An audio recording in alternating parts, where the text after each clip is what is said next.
The crystal spires of Drakmor pierced the crimson sky like jagged teeth, casting long shadows across the obsidian courtyard where Queen Zephyra held court. Her scales shimmered with an ethereal blue-black hue that seemed to absorb light itself, while her golden eyes regarded the human delegation with barely concealed disdain. The massive dragon queen stretched across her throne, carved from a single meteorite, her serpentine neck curving gracefully as she examined the peculiar visitors who dared enter her domain. Commander Marcus Chen stood at the head of the human diplomatic party, his military bearing unwavering despite the overwhelming presence before him. Behind him, 3 other officers maintained their composure, though sweat beaded on their foreheads in the oppressive heat that radiated from the Dragon Queen's massive form.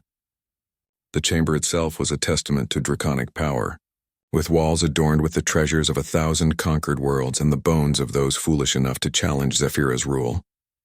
So, Zephyra's voice rumbled like distant thunder, each word dripping with amusement. The insignificant humans come crawling to my court, seeking alliance against the Void Swarm. How delightfully desperate you must be to lower yourselves before a superior species. Marcus stepped forward, his jaw set with determination. Your Majesty, the Void Swarm threatens all life in this galaxy. Our combined forces could— Combined forces?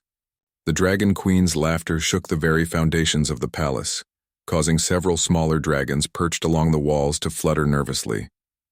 What could your fragile species possibly offer that would interest me? Your ships are toys compared to our bioorganic vessels. Your weapons are sparks against our flame. Your lifespans are but moments in our eternal existence. The human commander's eyes flashed with controlled anger, but his voice remained steady. Humanity has survived extinction events, conquered diseases that should have wiped us out and spread across the galaxy in less than 2 millennia. We have something your kind lacks: adaptability and the will to sacrifice everything for survival. Zephyra's massive head tilted, her interest piqued despite herself. There was something in this human's voice, a conviction that resonated with an ancient part of her draconic soul. She had ruled for over 3,000 years, had seen civilizations rise and fall like waves upon a shore, yet something about this particular human stirred emotions she thought long dead. Interesting words from such a small creature, she mused, her golden eyes narrowing to study Marcus more intently. Tell me, human, what makes you believe your species is worthy of an alliance with dragons? We who have ruled the stars since before your son was born? Marcus met her gaze without flinching. Because we're still here. Every galactic power has tried to wipe us out, and we've not only survived but grown stronger. The crystalline hegemony enslaved our colonies for 2 centuries, yet we broke free and drove them back to their home system. The Machine Collective attempted to convert our entire species into cyborgs, but we developed countermeasures that turned their own technology against them. The Psionic Empire tried to control our minds, but human consciousness proved too chaotic, too unpredictable for their ordered thoughts. The Dragon Queen's tail lashed once, a sign of growing interest among her kind. You speak of victories against lesser species. Dragons are different. We are apex predators, beings of pure magical and physical power.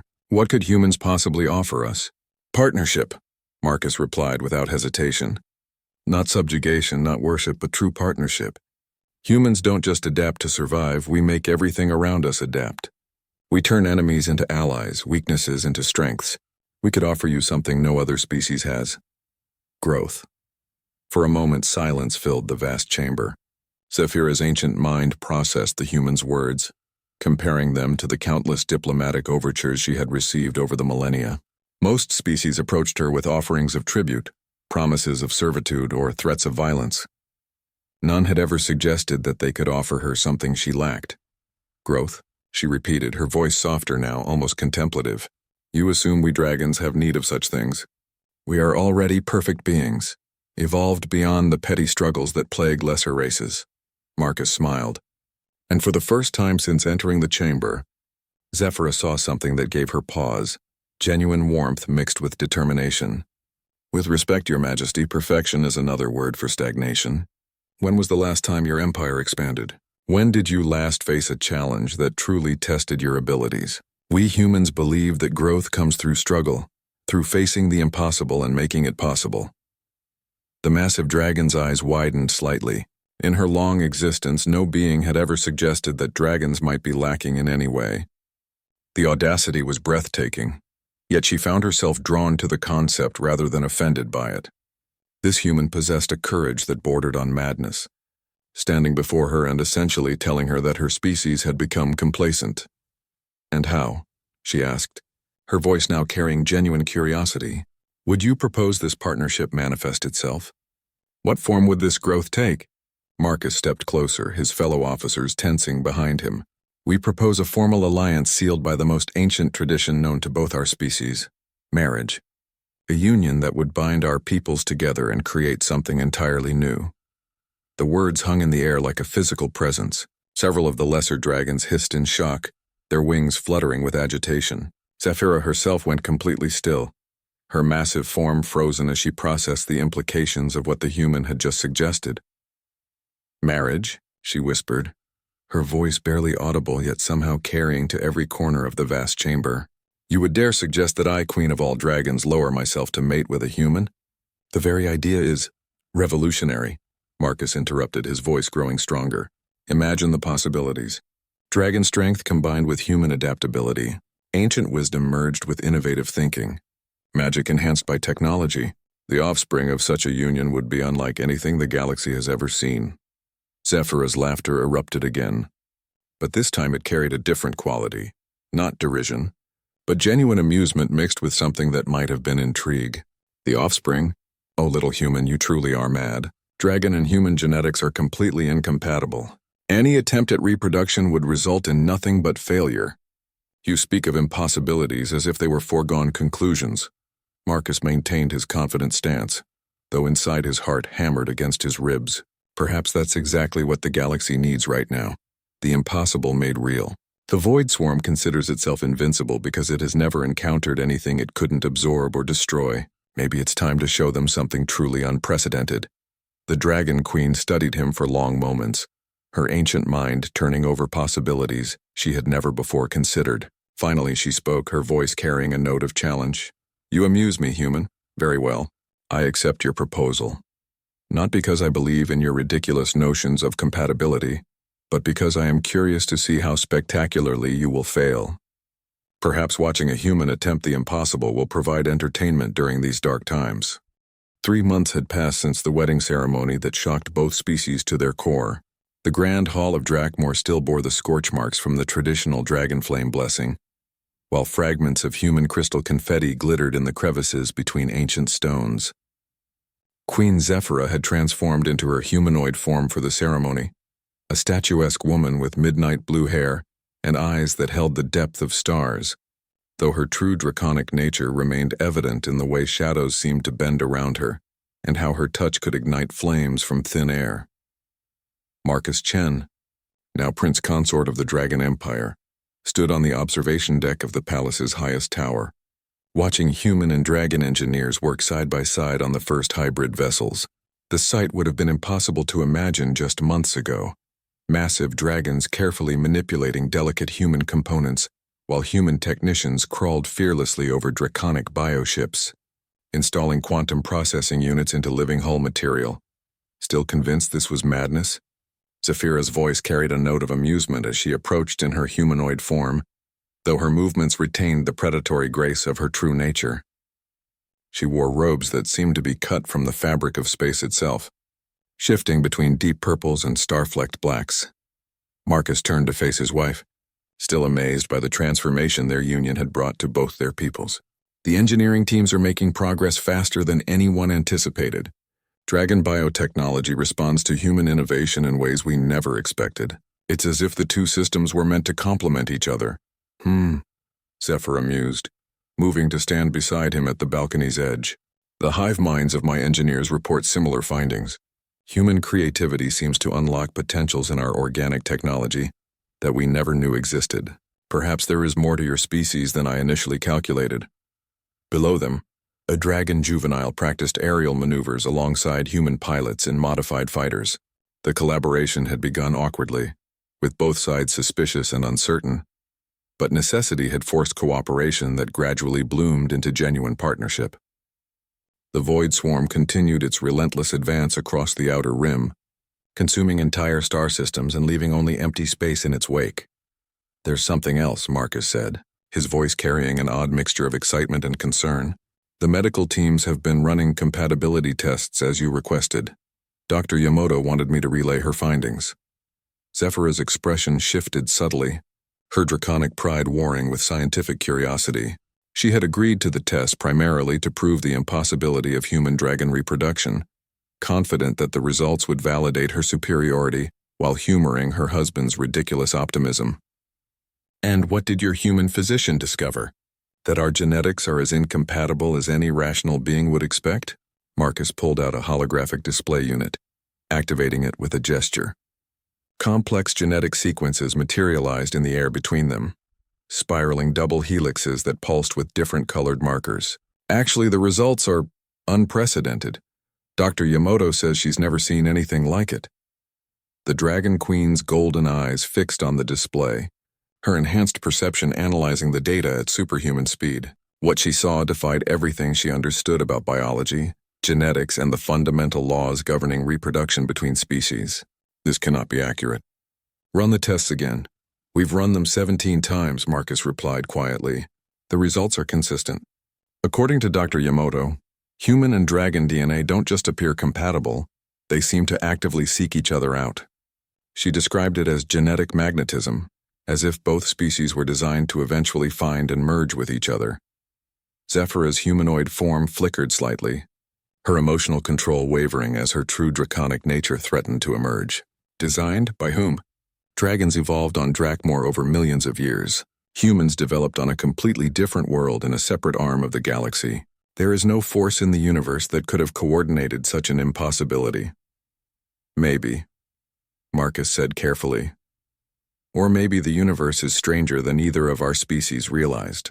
The quantum physicists in the research division have been developing some interesting theories about convergent evolution across galactic distances.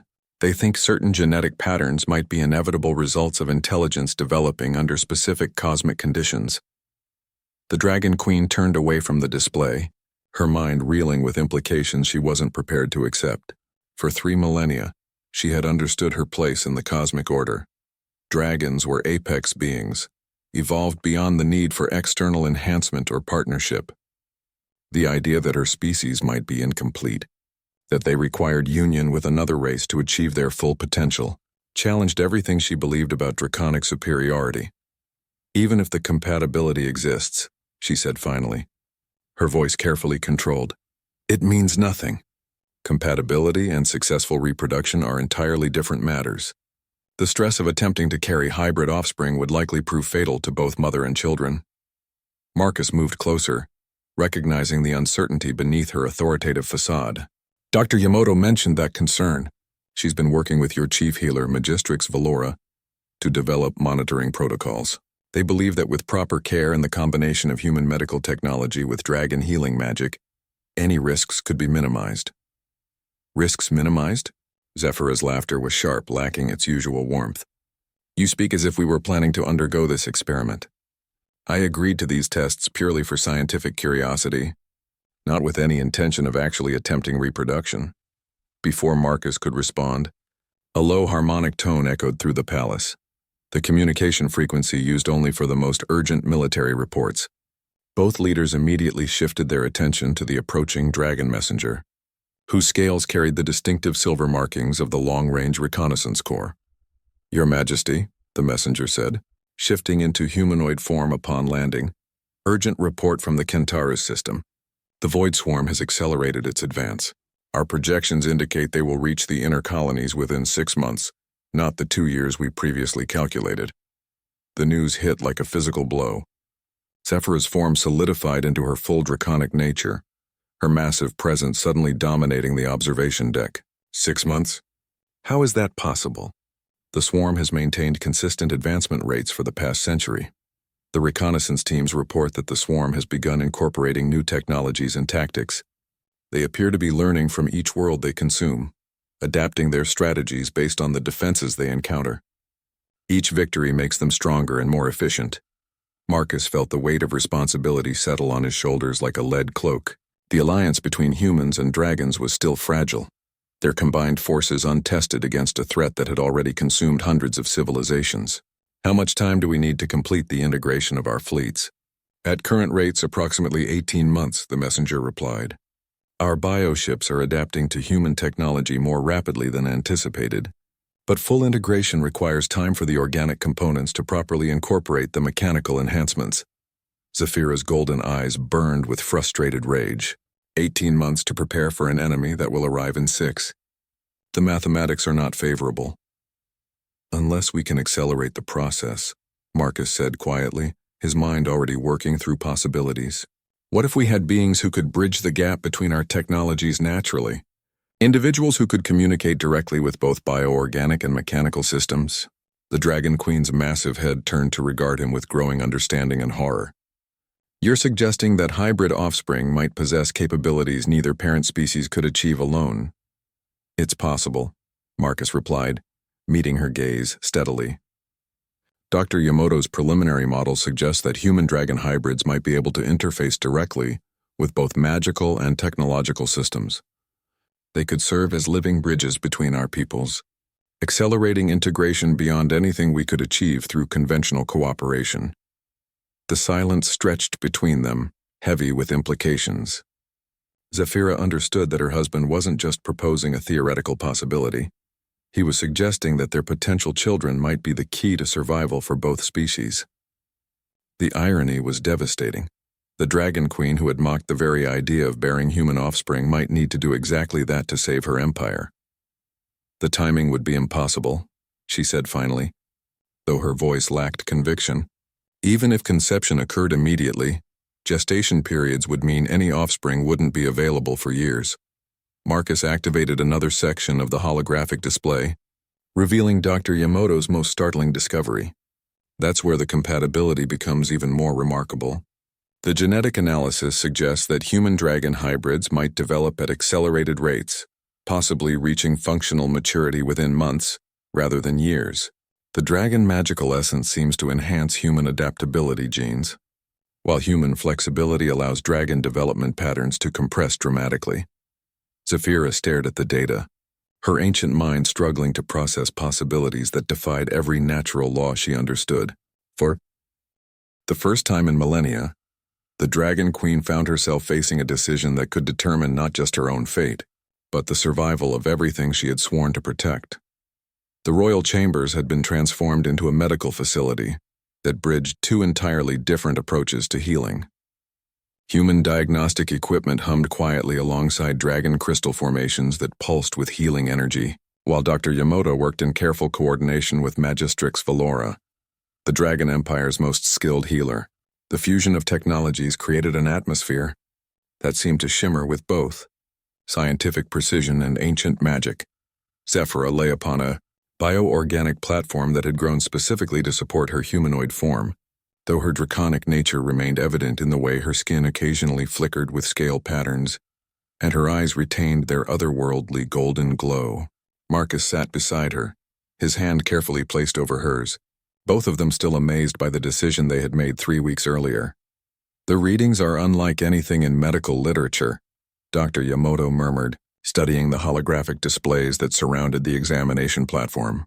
The genetic integration is proceeding at rates that should be impossible. Instead of the typical human gestation period, we're seeing development that suggests completion within 4 months. Magistrix Valora, her serpentine features focused with intense concentration, nodded in agreement. The magical resonance patterns indicate twin life forces, each carrying signatures of both parent species but enhanced beyond either. I have witnessed dragon births for over 2 millennia, yet these readings suggest capabilities I have never encountered. Zafira's free hand moved unconsciously to her abdomen, where the first subtle signs of change were beginning to manifest. Twins, she repeated, her voice carrying a mixture of wonder and apprehension. In all dragon history, multiple births have been extraordinarily rare. Our physiology typically supports only single offspring due to the immense magical requirements. That's where the human genetic contribution appears to be making a difference, Dr. Yamoto explained. Adjusting the scanning array to provide deeper resolution, human reproductive systems are naturally adapted for multiple births, and that adaptability seems to be allowing your draconic physiology to support twin development without the usual energy conflicts. Marcus squeezed his wife's hand gently. Are they healthy? Are there any signs of complications from the genetic mixing? The question hung in the air as both healers continued their examinations. This was uncharted territory for both species. No one knew what to expect from beings who carried the genetic heritage of two completely different evolutionary paths. The implications went far beyond mere medical curiosity. These children could represent the future of both civilizations. Healthy doesn't begin to describe what we're observing, Magistrix Valora said finally, her voice filled with awe. The magical signatures suggest beings who will possess innate abilities that exceed both parent species. They appear to be developing natural interfaces for both technological and magical systems, exactly as the theoretical models predicted. Dr. Yamato pulled up additional displays showing neural development patterns. The brain structure formation is remarkable. We're seeing neural pathways that could allow direct technological interface similar to advanced cybernetic implants. But these are growing naturally. At the same time, the magical processing centers are developing beyond anything seen in pure dragon physiology. Zephyra studied the medical readouts with growing amazement. As a dragon queen, she had always possessed the ability to sense magical energies and life forces, but the sensations coming from her developing children were unlike anything in her experience. I can feel them, she said quietly. Their thoughts are still forming, but there's already an awareness there that seems vast, as if they're somehow connected to systems and energies I can't identify. That might not be entirely surprising, Marcus said, though his voice carried concern along with wonder. If they're developing the ability to interface with both magic and technology, they might be unconsciously connecting to the data networks and magical ley lines around the palace. The implications of his words struck all four adults simultaneously. Children who could access technological and magical systems before birth suggested capabilities that could reshape galactic civilization, or prove too powerful for any being to safely control. A soft chime interrupted their thoughts as a priority communication request arrived through the chamber's secure systems. Marcus activated the display, revealing Admiral Harrison from the Human Defense Fleet and High Commander Paraxis from the Dragon Air Corps, both looking grim. Your Majesties, Admiral Harrison began without preamble, we have urgent developments regarding the Void Swarm advance. Our combined reconnaissance missions have revealed something that changes everything we thought we knew about the enemy. High Commander Paraxis spread his wings slightly, a dragon gesture indicating extreme agitation. The swarm has not merely been consuming civilizations, it has been learning from them. Each absorbed species adds their knowledge and capabilities to the collective. They now possess technologies and abilities from over 300 different civilizations. Zephyra shifted on the medical platform, her protective instincts flaring. What does this mean for our defense preparations? It means our current strategies are insufficient, Admiral Harrison replied bluntly. The swarm's latest actions suggest they've absorbed the technological capabilities of the quantum engineers from the Andorian sector, the psionic abilities of the mind builders from Sector 7, and the biomanipulation skills of the flesh crafters. They're no longer just a consuming force, they're becoming something that incorporates the greatest strengths of every civilization they encounter. Dr. Yamato looked up from her medical readings with sudden understanding. That's why the genetic compatibility between humans and dragons is so remarkable. If there's a cosmic force or ancient design behind evolution in this galaxy, it might have been preparing for exactly this scenario. Magistrix Valora's eyes widened as the implications struck her. A threat that absorbs and incorporates all other species would require defenders who could do something similar, but through cooperation rather than consumption. The hybrid children would represent evolutionary adaptation on a scale we never imagined. Marcus felt a chill run down his spine as the pieces fell into place. You're suggesting that human-dragon compatibility isn't just a biological accident. You think it's an evolutionary response to the Void Swarm threat? Consider the evidence, Dr. Yamato continued, her excitement building despite the grave circumstances. Dragons represent the pinnacle of magical and biological evolution. Humans represent adaptability and technological innovation taken to extremes. The Void Swarm combines absorbed capabilities through force and consumption. The hybrid children would combine the best of both parent species through love and choice. Zephyra's hand moved to her abdomen again, feeling the subtle movements of her developing children. For the first time since learning of the pregnancy, she began to understand that these twins might represent something far greater than the union of two species. They could be evolution's answer to an existential threat that endangered all life in the galaxy. "How much time do we have?" she asked, though she already suspected the answer wouldn't be encouraging. High Commander Paraxis consulted his tactical displays. "The swarm's acceleration continues. Our latest projections indicate they will reach the outer colonies in 10 weeks. If the hybrid children are to play a role in our defense, their development timeline becomes critical." Dr. Yamato and Magistrix Valora exchanged meaningful looks before the dragon healer spoke. "The development patterns suggest the twins will reach functional maturity within 6 weeks. However, their capabilities upon birth may exceed anything we can predict or prepare for." "Functional maturity in 6 weeks?" Marcus repeated, struggling to process the concept. "How is that possible?" "Human adaptability genes combined with dragon magical enhancement," Dr. Yamato explained. "The children aren't just developing faster, they're developing more efficiently. Every stage of growth is optimized in ways that wouldn't be possible for either parent species alone." Zephyra closed her eyes, reaching out with her enhanced senses to touch the minds of her unborn children. What she found there both thrilled and terrified her. Intelligence was already forming, vast and complex, connected to systems and energies she could barely comprehend. These weren't just going to be children. They were going to be something entirely new. "Then we prepare for the impossible," she said finally, opening her eyes to meet her husband's gaze. "We prepare to face an enemy that has absorbed the strengths of hundreds of civilizations with children who represent the combined evolution of two species." The weight of responsibility settled over all of them as they contemplated a future that would be determined by beings not yet born, children who would carry the hopes and fears of both humanity and dragonkind into battle against an enemy that had never known defeat. The royal birthing chamber pulsed with energies that defied classification by either magical or scientific standards.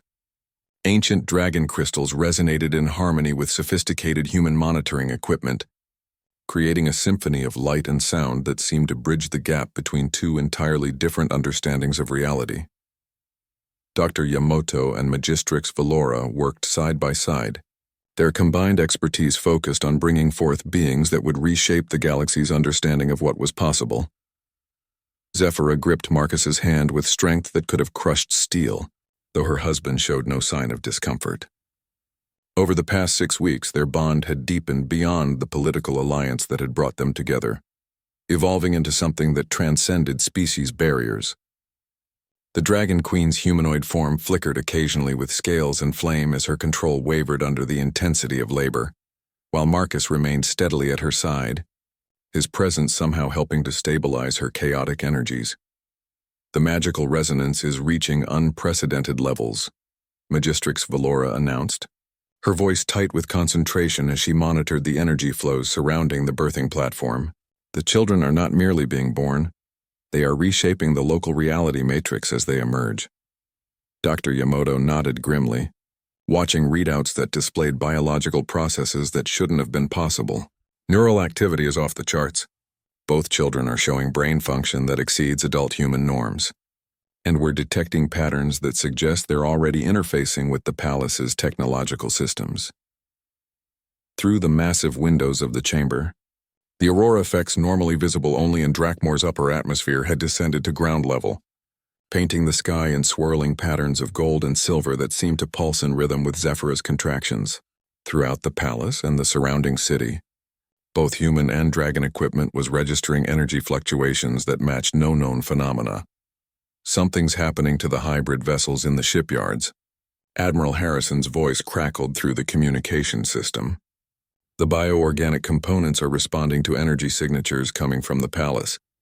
The ships are awakening, for lack of a better term." Marcus looked toward the view screen showing the shipyard displays, where massive vessels that combined dragon biotechnology with human engineering were indeed showing signs of independent activity. Organic hulls pulsed with new life, while technological components came online without any direct commands from their operators. "The children haven't even been born yet, and they're already influencing systems across the entire complex," he marveled, his voice mixing wonder with concern. "What will happen when they actually arrive?" His question was answered moments later as Zephyra's labor reached its climax. The first child emerged in a cascade of light that temporarily blinded everyone in the chamber, followed immediately by the second. As their cries filled the air, the energy disturbances throughout the palace suddenly stabilized into patterns that seemed almost musical in their complexity.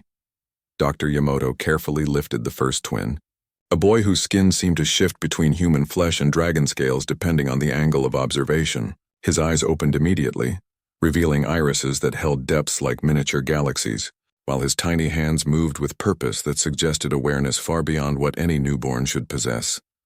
"Incredible," she whispered, running initial scans that revealed physiological markers indicating both human and dragon heritage, but enhanced beyond either parent species. "He's already showing neural patterns consistent with technological interface capability." Magistrix Valora cradled the second twin, a girl whose presence seemed to bend light around her in subtle ways. Unlike her brother's shifting appearance, she appeared more consistently human, though her eyes held the same galactic depths and her hair shimmered with colors that had no names in any known language. "This one resonates with magical energies at levels I have never encountered," the dragon healer reported, her voice filled with awe. "She appears to be naturally attuned to dimensional frequencies that even ancient dragons struggle to access." Zephyra, exhausted but alert, reached for her children with trembling hands. As soon as she touched them, the energy fluctuations throughout the palace ceased entirely, replaced by a sense of harmony that seemed to settle over the entire complex like a warm blanket. "They're beautiful," she whispered, tears streaming down her face as she looked at the impossible beings she had brought into the world. Marcus leaned over to examine his son and daughter, feeling a surge of protective love that surprised him with its intensity. The boy turned his galactic eyes toward his father and seemed to smile with understanding that transcended mere recognition. The girl reached out with tiny fingers that briefly flickered with scales before returning to human appearance. "What should we name them?" Marcus asked, his voice soft with wonder. Before Zephyra could answer, alarms began sounding throughout the palace. High Commander Paraxis's voice echoed through the communication system with urgent intensity. "Your Majesties, we have an emergency situation. The Void Swarm has accelerated beyond all projections. They're here. They've arrived at the edge of our outer defense perimeter." The news struck like a physical blow. The enemy that was supposed to arrive in 10 weeks had instead appeared within hours of the twins' birth. Through the chamber's windows, the distant stars began flickering and disappearing as something vast and dark moved through space toward their world. "How is that possible?" Dr. Yamato demanded, still running scans on the newborns who seemed remarkably calm despite the chaos erupting around them. "Unknown," High Commander Paraxis replied, his voice strained. "The swarm appears to have developed some form of dimensional transit capability. They're not just moving through normal space anymore. They're stepping between realities." Magistrix Valora looked up from the magical readings she was monitoring around the twins, the birth energy signatures. The dimensional disturbances caused by the children's arrival might have created a beacon that drew the swarm directly to our location. The implications hit everyone in the chamber simultaneously. The twins' extraordinary abilities had somehow attracted the very enemy they had been born to face, creating a confrontation that would occur years earlier than anyone had planned. "The defense fleets are mobilizing," Admiral Harrison reported, "but we're not ready for a full-scale engagement. The integration protocols for the hybrid vessels are still incomplete." Marcus looked down at his newborn children, who, despite being only minutes old, seemed to be following the conversation with apparent understanding. The boy's eyes had begun to glow with a soft blue light, while the girl's hands moved in patterns that left brief trails of golden energy in the air. "Maybe they don't need our preparations to be complete," he said quietly, an idea forming that was either brilliant or completely insane. The ships in the shipyard responded to their birth. What if the twins can interface with our vessels directly? Zephyra's eyes widened as she understood what he was suggesting. "They're newborns, Marcus. Even with accelerated development, they're still children who were just born." "Are they?" Dr. Yamato asked, studying her readings with growing amazement. "The neural activity patterns suggest cognitive development that's proceeding at impossible rates. They're not just physically mature for their age. They're intellectually developing at speeds that compress normal childhood learning into hours." As if responding to the conversation, Both twins turned their galactic eyes toward the windows where the approaching darkness was becoming visible, as a spreading void that consumed stars in its path. The boy made a soft sound that wasn't quite crying, while the girl reached toward the window with hands that briefly transformed into clawed dragon talons before returning to human form. "They know," Zephyra whispered, her maternal instincts warring with her understanding of galactic necessity. "They know what's coming and they want to help." The chamber fell silent except for the continuing alarms and distant sounds of military preparation. 4 adults looked down at 2 children who might hold the key to survival, while outside their windows, an enemy that had devoured hundreds of civilizations moved inexorably toward the last free worlds in the galaxy. The time for preparation had ended.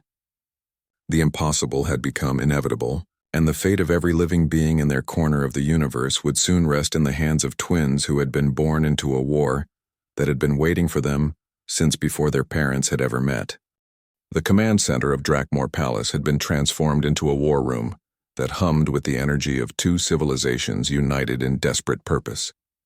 Holographic displays showed the approaching void swarm as a spreading darkness that consumed everything in its path, while tactical readouts painted an increasingly grim picture of the defenders' chances. Admiral Harrison and High Commander Piraxis stood shoulder to shoulder, their heated discussion about defensive strategies suddenly interrupted by an impossible sight. Marcus entered the command center carrying his 6-hour-old son, while Zephyra followed with their daughter. The twins' eyes had not stopped glowing since their birth, and both children seemed to be studying the tactical displays with an intensity that defied their apparent age. Dr. Yamoto and Magistrix Valora flanked the royal family, their medical equipment registering readings that suggested the children's development was continuing at unprecedented rates. "Your Majesties," Admiral Harrison began, clearly struggling with the situation. "With all due respect, this is not a place for newborns.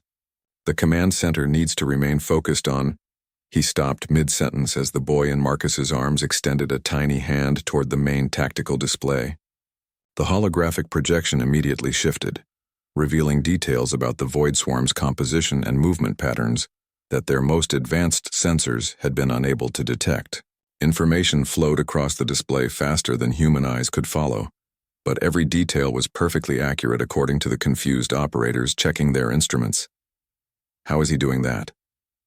High Commander Piraxis demanded, his dragon senses detecting energy flows that seemed to connect the child directly to their entire computer network. "He's not just interfacing with our systems," Dr. Yamoto explained, her voice filled with scientific excitement despite the dire circumstances. "He's improving them. The scanning resolution has increased by 300% since he touched the display." The girl in Zephyra's arms made a soft cooing sound and waved her hand toward another set of displays showing the positions of their defensive fleets. Immediately, the bioorganic ships throughout the system began responding to commands that no one had issued, their living hulls reconfiguring themselves for optimal combat efficiency, while their technological components integrated seamlessly with the organic systems. "The hybrid vessels are achieving full integration," reported Captain Chen from the shipyard command. "All systems are showing green across the board. It's as if the ships suddenly understand exactly how they're supposed to function." Zephyra looked down at her daughter with a mixture of pride and concern. She's awakening their true potential. "The bioships were never meant to be controlled by us. They were meant to be partners." Marcus adjusted his grip on his son as the boy continued to manipulate the tactical displays, revealing strategic information about the void swarm that changed everything they thought they knew about their enemy. "Look at this," he said, pointing to new data streams flowing across the screens. "The swarm isn't just consuming civilizations randomly. There's a pattern to their attacks." The displays showed a galactic map with the swarm's path highlighted across centuries of expansion. What had appeared to be random destruction now revealed itself as a carefully planned campaign designed to absorb specific capabilities from targeted species. "They're hunting," Admiral Harrison realized with growing horror. Each civilization they've consumed provided something specific: the quantum engineer's dimensional technology, the mind builder's psionic abilities, the biocrafter's organic manipulation skills. They're building themselves into the perfect predator. High Commander Piraxis studied the pattern with draconic tactical instincts honed over millennia, which means their arrival here isn't coincidental. They've been seeking the capabilities represented by our alliance, Dragon. Magic combined with human innovation. The boy in Marcus's arms suddenly began making sounds that weren't quite speech but carried meaning that everyone in the command center somehow understood. The tactical displays shifted again, showing the Void Swarm's fleet composition with details that revealed a critical weakness. "He's showing us something," Zephyra said, her maternal bond allowing her to interpret her son's communications more clearly than the others. The swarm's strength comes from absorption and integration, but that's also their vulnerability. They're a collective consciousness trying to manage hundreds of different technological and magical systems simultaneously. The girl added her own vocalizations, and suddenly the bioship displays showed new tactical formations that seemed to dance across space, in patterns too complex for any normal mind to coordinate. The hybrid vessels began moving into positions that would allow them to strike at the swarm from angles that exploited the enemy's integration complexities. "They're developing battle strategies," Dr. Yamoto marveled, watching neural activity readings that showed both children's brains operating at levels that exceeded their most optimistic projections. 6 hours old, and they're already functioning as tactical coordinators for an entire fleet. Alarms suddenly blazed through the command center as the Void Swarm's advance guard reached the outer defense perimeter. The first waves of consumed ships, vessels that had once belonged to dozens of different civilizations, began engaging the combined human-dragon fleets. The battle displays lit up with weapons fire that painted space in deadly colors. The twins' response was immediate and coordinated. The boys' interface with the computer systems allowed real-time tactical adjustments that kept the defensive fleets one step ahead of enemy movements, while the girls' connection to the bioships enabled them to adapt and evolve their capabilities in response to each new threat they encountered. "Our casualty rates are remarkably low," Admiral Harrison reported with amazement. "The hybrid vessels are anticipating enemy tactics and adjusting their defenses before attacks are even launched." Through the command center's massive windows, they could see the battle raging in space above Drakmor. Dragon bioships flowed through combat like living poems of destruction, while human vessels provided technological precision that complemented their organic partners perfectly. The hybrid ships moved with grace that seemed almost artistic, their combined capabilities allowing them to face Void Swarm forces that should have overwhelmed them completely. But even with the twins' unprecedented tactical coordination, the sheer scale of the enemy force was becoming apparent. For every swarm vessel destroyed, 2 more emerged from the dimensional rifts that allowed them to bring reinforcements from across the galaxy.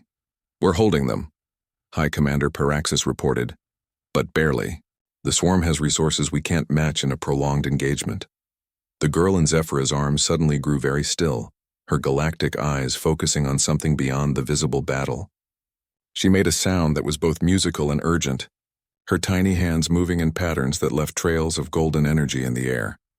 "She's detecting something," Magistrix Valora said, her magical senses picking up resonances that the child was somehow generating. Something approaching through dimensional space. The tactical displays suddenly filled with new contacts, massive Void Swarm vessels that dwarfed anything they had faced so far. These weren't the consumed ships of conquered civilizations, but original swarm entities that had absorbed so many different capabilities they had become something beyond classification. "The core fleet," Marcus whispered, understanding flooding through him as his son provided information directly through their developing mental bond. "These are the original swarm entities, the ones that have been growing and evolving since they first began consuming civilizations millions of years ago." The boy's glowing eyes turned toward his sister, and for the first time since their birth, the twins seemed to communicate directly with each other in ways that registered on both technological and magical sensors as complex information exchange. Their conversation lasted only moments, but the implications were immediately apparent.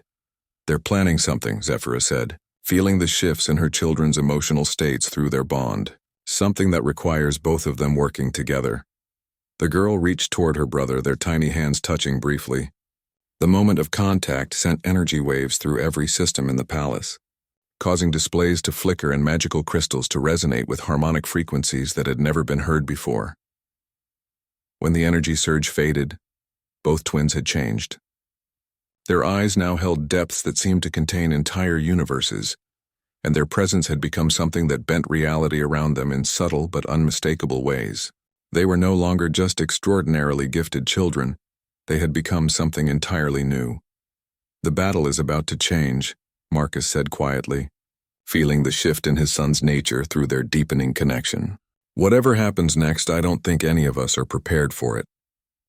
The moment of truth arrived as the Void Swarm's core entities breached the inner defense perimeter, their massive forms blotting out stars as they advanced toward Drakmor. These ancient beings had absorbed the essence of countless civilizations, their bodies shifting between states of matter and energy that defied comprehension. Each core entity was a living graveyard of consumed species, their collective consciousness wielding technologies and abilities gathered across millions of years of galactic predation.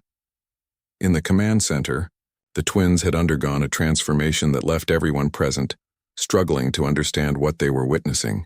The boy, whom Zephyra had named Aiden, now existed simultaneously in both physical and digital space, his consciousness interfacing directly with every technological system in the galaxy, while his body remained cradled in his father's arms. The girl named Luna by Marcus had become a nexus of magical energies that connected her to the fundamental forces underlying reality itself. "The core entities are preparing to absorb our entire system," Admiral Harrison reported, his voice tight with controlled fear. "Our conventional weapons aren't even registering damage against their adaptive hulls." Aiden's response came not through words, but through a direct data stream that flooded the command displays with information about the swarm's true nature. The core entities weren't just collections of absorbed technologies. They were imprisoned civilizations, entire species locked within the swarm's collective consciousness and forced to serve their captors' purposes. "He's showing us that the consumed civilizations are still alive inside the swarm," Dr. Yamoto translated, her understanding enhanced by the neural interface capabilities that proximity to the twins was somehow granting to everyone in the command center. "They're not destroyed, they're enslaved." Luna added her own revelations through magical resonances that Magistrix Valora interpreted with growing amazement. "She's detecting the magical signatures of hundreds of extinct species within the core entities. Their essence hasn't been destroyed, it's been suppressed and forced into servitude." Zephyra felt her maternal instincts warring with her understanding of what her children were planning. Through her bond with Luna, she could sense preparations for something that would require the girl to extend her consciousness beyond anything that should be safe for any being to attempt. "They want to free the imprisoned civilizations," she said quietly, her voice carrying both pride and terror. "They're planning to break the swarm's control over the absorbed species."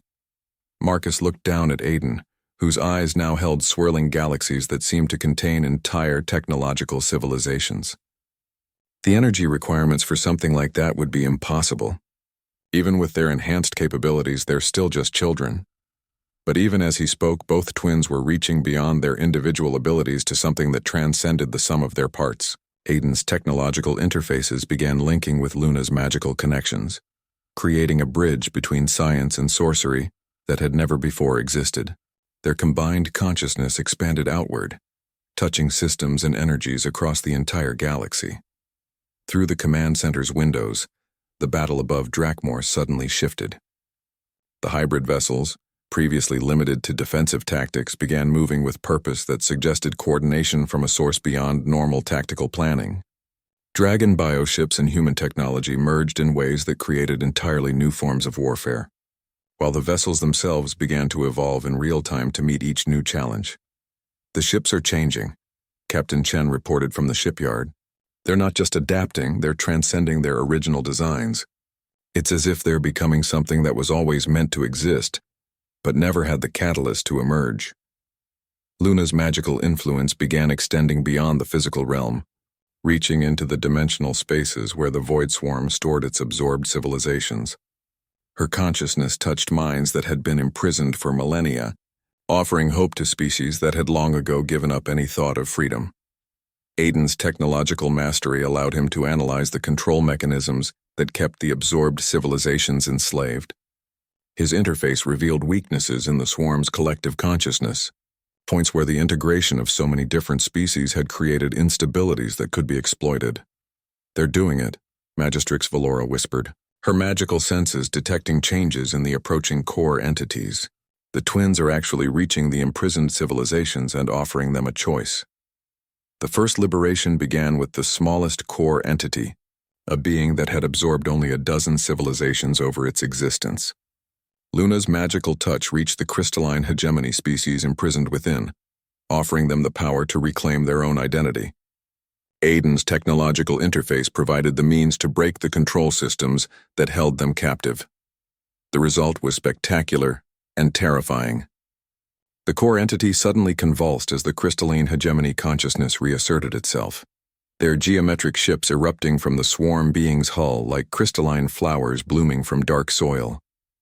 The liberated ships immediately turned against their former captor, their weapons powered by fury accumulated over centuries of enslavement. "It's working," Admiral Harrison said with amazement. "The absorbed civilizations are breaking free and joining our forces." But the effort was taking its toll on the twins. Both children were pushing their consciousness far beyond what any being should attempt. Their life forces stretched across galactic distances as they touched imprisoned minds throughout the swarm fleet. Dr. Yamamoto's medical readings showed stress levels that would have been fatal to any normal being.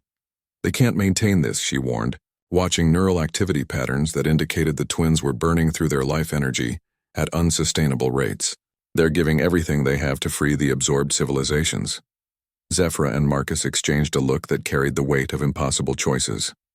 Their children were offering their lives to save the galaxy, and there was nothing their parents could do to protect them from the consequences of their own heroism. The liberation wave spread through the swarm fleet as more and more imprisoned civilizations answered the twins' call to freedom. Ancient species that had been consumed millennia ago emerged from their captors. Their technologies and abilities turned against the collective consciousness that had enslaved them. The Void Swarm's greatest strength, its ability to absorb and control other species, was becoming its ultimate weakness as every absorbed civilization chose freedom over servitude. Luna's magical influence reached the largest core entity, touching minds that had been imprisoned for millions of years. These were the precursor species, the first civilizations that the swarm had ever consumed. Their wisdom and power locked away at the very heart of the collective consciousness. The awakening of the precursors sent shockwaves through reality itself. Ancient technologies that predated galactic civilization erupted from the massive core entity, while magical forces that had shaped the development of life throughout the galaxy reasserted their independence. The Void Swarm's collective consciousness, faced with rebellion from its most fundamental components, began to collapse under the weight of its own contradictions. Aiden and Luna, their consciousness expanded beyond physical limitations, guided the liberated civilizations in a final coordinated assault against the swarm's remaining core entities. Species that had been enemies before their absorption now worked together with precision that only shared suffering could create. The battle became a celebration of freedom, as chains that had bound entire civilizations for millions of years finally shattered. When the last core entity fell, its absorbed civilizations choosing liberation over eternal servitude, the twins finally collapsed. Their consciousness, stretched beyond all reasonable limits, snapped back to their infant bodies with force that should have destroyed them. But instead of death, they found themselves changed once again. No longer the transcendent beings they had become during the battle, but still something more than either human or dragon alone. "They're alive," Dr. Yamamoto announced with relief that bordered on hysteria. Somehow, impossibly, they survived extending their consciousness across the entire galaxy.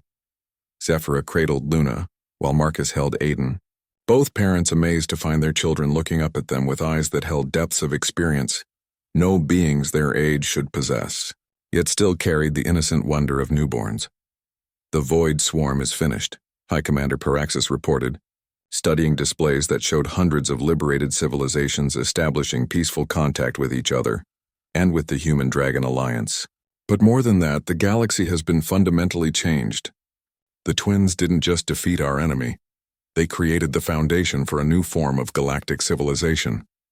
Through the command center's windows, space was filled with ships from species that had been thought extinct for millennia. The liberated civilizations were not returning to their original territories, but instead forming new alliances based on shared experience and mutual respect. The galaxy was being reborn, shaped by the example of cooperation that the twins had demonstrated. "What happens now?" Marcus asked, looking down at his son whose eyes still held galaxies but whose grip on his father's finger was purely that of a contented infant. Zephyra smiled, feeling Luna's peaceful contentment through their bond. "Now we learn what it means to live in a galaxy where cooperation triumphs over consumption, where diversity strengthens rather than divides, and where the impossible becomes simply another challenge to overcome." The Dragon Queen, who had once mocked the idea of bearing human children, looked out at a universe transformed by those very children, understanding finally that some miracles are worth believing in, and some impossibilities are simply evolution waiting for the right moment to unfold.